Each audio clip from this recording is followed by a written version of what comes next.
minor train disruption rattles Singapore's reputation for glitch-free services.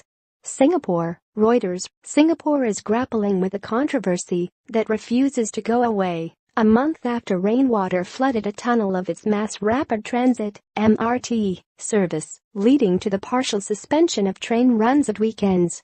A rare public apology by top transit executives and an assurance from the government that the cause was clear and the fix not complicated have done little to appease the public that has come to expect glitch-free efficiency. The front page of the state-owned Straits Times newspaper this week featured a photo of grim-faced top transit executives in the Gallery of Parliament as the transport minister said they had to do better and could face pay cuts.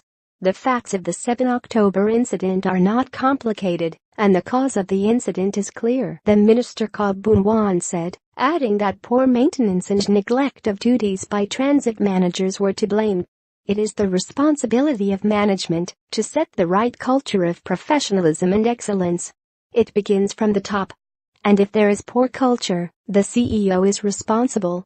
The scrutiny of the disruption, which in most cities would be considered minor and barely newsworthy, reflected the pressure on the government to explain how it had failed to deliver a near-perfect public service.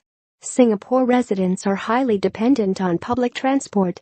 It is one of the world's most expensive places to own a vehicle, and it recently announced that it will not allow any growth in its car population from February.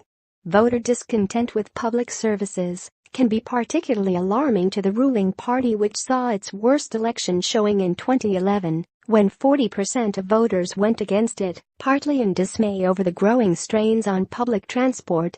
The People's Action Party has ruled Singapore, one of the richest and most stable countries in the world, without interruption since independence in 1965.